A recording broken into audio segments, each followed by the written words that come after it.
Middle east വീണ്ടും കത്തുകയാണ്. സമാധാന ചർച്ചകൾക്കായി ലോകം കാത്തിരിക്കവേ അറേബ്യൻ കടലിൽ മുഴുങ്ങിക്കേട്ട വെടിയൊച്ചകൾ വിരൽ ചൂണ്ടുന്നത് വലിയൊരു യുദ്ധത്തിലേക്കാണ്. ഈ ചോദ്യം മനസ്സിൽ ഉരുവിടുകയാണ് ലോകം മുഴുവനും. ഒരു വശത്ത് ചർച്ചകൾക്ക് തയ്യാറാണ് എന്ന് ഇറാൻ പ്രസിഡന്റ് പറയുമ്പോൾ മറുഭാഗത്ത് ഇറാന്റെ ചരക്കുകളും ഡ്രോണുകളും കടലിൽ തകർന്നു വീഴുന്നു. ഇറാന്റെ അത്യാധുനിക ഡ്രോണിനെ അമേരിക്കൻ പടക്കപ്പൽ വെടിവെച്ചിട്ടിരിക്കുന്നു. ലോകത്തെ മുൾമുനയിൽ നിർത്തുകയാണ് ഈ നിമിഷങ്ങൾ. അറേബ്യൻ കടലിൽ പെട്രോളിംഗ് നടത്തുകയായിരുന്ന അമേരിക്കൻ വിമാനവാഹിനി കപ്പൽ USS എബ്രഹാം ലിങ്കണ് നേരെ ഇറാന്റെ ഷഹീദ് 139 ഡ്രോൺ കുതിച്ചെത്തിയതോടെയാണ് നാടകീയ രംഗങ്ങൾക്ക് തുടക്കം ആയത്.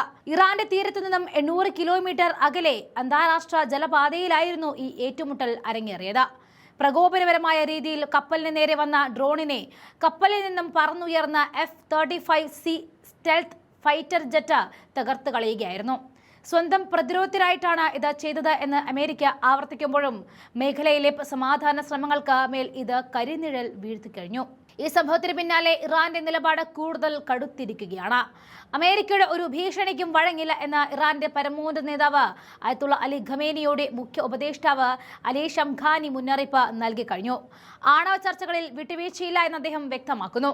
സമ്പുഷ്ടീകരിച്ച യുറേനിയം വിട്ടുനൽകില്ല എന്ന ഇറാന്റെ കർക്കശ നിലപാട് അമേരിക്കയെ ചൊടിപ്പിക്കും എന്ന് ഉറപ്പാണ്. ഉപരോധങ്ങൾ നീക്കാതെ ഒരു വിട്ടുവീഴ്ചയ്ക്കും ഇല്ല എന്നാണ് ഇറാന്റെ മാസ് മറുപടി. ചർച്ചകൾക്ക് ഇറാൻ വിദേശകാര്യമന്ത്രിയെ ചുമതലപ്പെടുത്തിയെന്ന് പ്രസിഡന്റ് മസൂദ് പെസഷ്ക്യാൻ അറിയിച്ചുവെങ്കിലും പുതിയ ഡ്രോൺ ആക്രമണം എല്ലാ കണക്കുകൂട്ടലുകളും തെറ്റിച്ചിരിക്കുകയാണ്.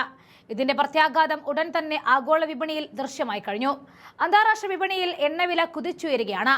ബാരലിന് $1 തന്നെ പെട്ടെന്ന് തന്നെ വർദ്ധിച്ചു. ഒരു യുദ്ധമുണ്ടായാൽ ലോകമെങ്ങും സാമ്പത്തിക പ്രതിസന്ധി ഉണ്ടാകുമെന്ന ഭീതിയിലാണ് രാജ്യാനന്തര സമൂഹമുള്ളത്. ഇസ്താംബുളിൽ നടക്കാനിരിക്കുന്ന സമാധാന ചർച്ചകൾ ഈ പശ്ചാത്തലത്തിൽ നടക്കുമോ അതോ വലിയ സൈനിക ഏറ്റുമുട്ടലിലേക്ക് കാര്യങ്ങൾ നീങ്ങുമോ? അമേരിക്കൻ ദൂതൻ ചർച്ചകൾ തുടരുമെന്ന് പറയുന്നുണ്ടെങ്കിലും കടലിലെയും ആകാശത്തെയും പടയൊരുക്കം ആശങ്ക വർദ്ധിപ്പിക്കുകയാണ്. ഇറാൻ പ്രസിഡന്റ് മസൂദ് പെസഷ്ക്യാൻ ചർച്ചകൾക്ക് തയ്യാറാണ് എന്ന് അറിയിച്ചത് വലിയൊരു പ്രതീക്ഷയായിരുന്നു.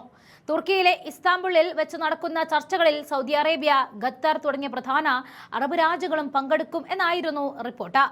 എന്നാൽ ചർച്ചാ മേശയിലേക്ക് ഇരിക്കുവാൻ മിനിറ്റുകൾ ബാക്കിയുള്ളപ്പോൾ നടന്ന ഈ ഡ്രോൺ ആക്രമണം നയതന്ത്ര ചർച്ചകളുടെ അന്തരീക്ഷം കടുപ്പമുള്ളതാക്കി മാറ്റി. ലോകം സമാധാനത്തിനായി പ്രാർത്ഥിക്കുമ്പോൾ അണിയറയിൽ ഒരുങ്ങുന്നത് വൻ യുദ്ധത്തിന് ഭീതിയായിട്ടുള്ള ദൃശ്യങ്ങളാണ്. ഇറാനും അമേരിക്കയും തമ്മിലുള്ള ആണവ ചർച്ചയ്ക്ക് ഇസ്താംബുൾ വേദിയാകുമെന്ന് കരുതുന്നിടത്താണ് ഇപ്പോൾ അറേബ്യൻ കടലിൽ പുക ഉയർന്നിരിക്കുന്നത്.